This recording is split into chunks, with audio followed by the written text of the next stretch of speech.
Hi friends, welcome to mass cooking. இன்றைக்கி ஒரு சூப்பரான வெயிட் லாஸ் கஞ்சி ரெசிபி தான் பார்க்க போகிறோம். வாங்க எப்படி செய்யலான்னு பார்க்கலாம். இந்த கஞ்சி செய்கிறதுக்கு நான் 7 பொருட்கள் எடுத்திருக்கேன். ஸோ என்னென்னு பார்த்துடலாம். கருப்பு கவுனி அரிசி, பாசிப்பருப்பு, பார்லி அரிசி, கொள்ளு, ஒரு 8 பல்லு பூண்டு எடுத்திருக்கேன், ஜீரகம், மிளகு. ஸோ மொத்தம் நான் 7 பொருட்கள் எடுத்திருக்கேன். இப்போ கஞ்சி எப்படி செய்யலான்னு பார்த்துடலாம். நான் இன்றைக்கி இந்த கிண்ணத்தில் மெஷர்மெண்ட் எடுக்க போகிறேன். ஸோ நீங்கள் கொஞ்சமாக அரைச்சி வச்சுக்கிட்டிங்கன்னா உங்களுக்கு வாசனையாகவும் இருக்கும், டேஸ்ட் ரொம்ப நல்லாயிருக்கும். ஸோ இது இப்போ நான் அரைக்கிற அளவு பார்த்திங்கன்னா உங்களுக்கு ஒரு 15 20 நாள் வரும். வேணும்னா திருப்பி நீங்கள் அரைச்சி எடுத்துக்கோங்க. ஃபஸ்ட்டு இந்த கிண்ணத்தில் 1 கப் அளவு கருப்பு கவுனி அரிசி எடுத்துக்கோங்க. கருப்பு கவுனி அரிசியில் ஏகப்பட்ட பெனிஃபிட்ஸ் இருக்குது. மெயினாக வெயிட் லாஸ்க்கு ரொம்ப ரொம்ப ஹெல்ப்ஃபுல்லாக இருக்கும். இதை நல்லா பொன்னிறமாக வறுத்து எடுத்துக்கோங்க. இது கருப்பு கலரில் இருக்கிறதுனால நமக்கு அது எப்படி பொன்னிறமாக இருக்குன்னு தெரியாது. ஆனால் நல்லா ஒரு மாதிரி வறுக்கிறப்ப லைட்டாக ஒரு மாதிரி வெள்ளை கலரில் அது மாறும். அது அரிசி உடஞ்சி வெள்ளை கலரில் வர மாதிரி இருக்கும். நம்ம அந்த ஸ்டேஜில் நம்ம அடுப்பை ஆஃப் பண்ணிடலாம். அடுப்பை மீடியம் ஃப்ளேமில் வச்சுட்டு நல்லா அந்த மாதிரி வறுத்து எடுத்துக்கோங்க. ஸோ கருப்பு கவுனி அரிசி பார்த்திங்கன்னா நிறைய ரெசிஸ்டன்ட் பவர் இருக்குது. கேன்சர் செல்ஸ் எல்லாம் அழிக்கும்னு சொல்கிறாங்க. ஸோ உடம்புக்கு ரொம்ப ரொம்ப நல்லது. தலை முதல் பாதம் வரை உள்ள பிரச்சனைகள் எல்லாத்துக்குமே கருப்பு கவுனி அரிசி அவ்வளோ உடம்புக்கு நல்லது. மெயினாக எலும்புகளுக்கு ரொம்ப ரொம்ப நல்லதுன்னு சொல்கிறாங்க. ஸோ ரொம்ப ஸ்ட்ரென்தன் பண்ணும். ஸோ அரிசி நல்லா வறுபட்டுருச்சு. இந்த கன்சிஸ்டன்சிக்கு வந்த உடனே நான் அப்படியே ட்ரான்ஸ்ஃபர் பண்ணிடலாம். ஸோ உங்களுக்கு வறுபட்டுருச்சான்னு செக் பண்ணுறதுக்கு அங்கங்கே ஒரு மாதிரி ப்ரௌனிஷ் கலரில் பொன்னிறமாக இருக்கும், அது மாதிரி ஒயிட் கலரில் தெரியும். ஸோ அந்த ஸ்டேஜில் தட்டில் மாற்றிடலாம்.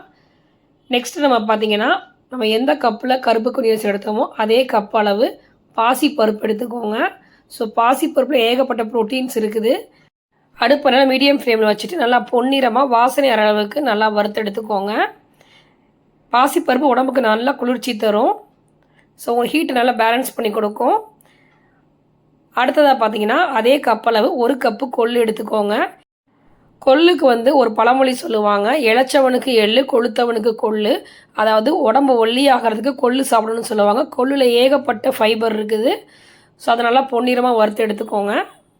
அடுத்ததாக அதே கப் அளவு பார்லி ரைஸ் எடுத்துக்கோங்க. பார்லி ரைஸில் நிறைய ஃபைபர் சத்து இருக்குது. மெயினாக வெயிட் லாஸ் பண்ணுறதுக்கு பார்லி ரைஸ் ரொம்ப ரொம்ப ஹெல்ப்ஃபுல்லாக இருக்குது. பார்லி ரைஸை நீங்கள் நிறையா சேர்த்துக்கிற போது உங்கள் உடம்புல இருக்க கெட்ட நீர்லாம் வெளியேற்றிடும். ஸோ அதை நல்லா பொன்னிறமாக இந்த மாதிரி வறுத்து எடுத்துக்கோங்க. அடுத்ததாக நம்ம 2 ஸ்பூன் மிளகு ஆட் பண்ணிக்கலாம். மிளகு நல்லா ஒரு ஃப்ளேவர் கொடுக்கும், டேஸ்ட் ரொம்ப நல்லாயிருக்கும். ஸோ அதை நல்லா இந்த மாதிரி ரோஸ்ட் பண்ணிக்கோங்க. மிளகு வெடிக்கிற ஸ்டேஜில் நம்ம அடுப்பை ஆஃப் பண்ணிடலாம். அடுத்ததாக 2 ஸ்பூன் ஜீரகம் எடுத்துக்கோங்க. ஜீரகம் உடம்பை சீராக்குன்னு சொல்லுவாங்க.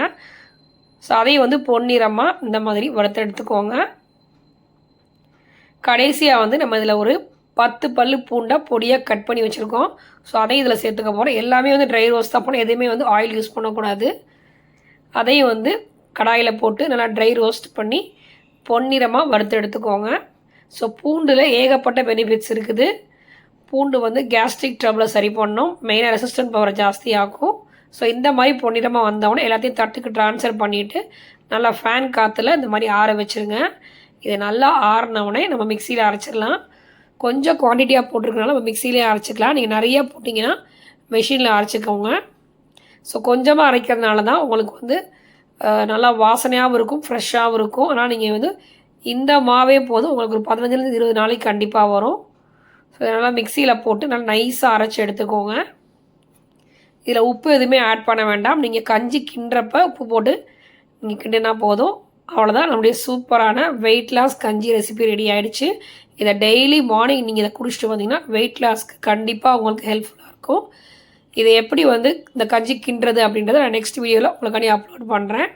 கண்டிப்பாக அந்த வீடியோ உங்களுக்கு யூஸ்ஃபுல்லாக இருக்கும்னு நினைக்கிறேன். வீடியோ பிடிச்சிருந்துச்சுன்னா லைக் பண்ணுங்கள், ஷேர் பண்ணுங்கள், கமெண்ட் பண்ணுங்கள்.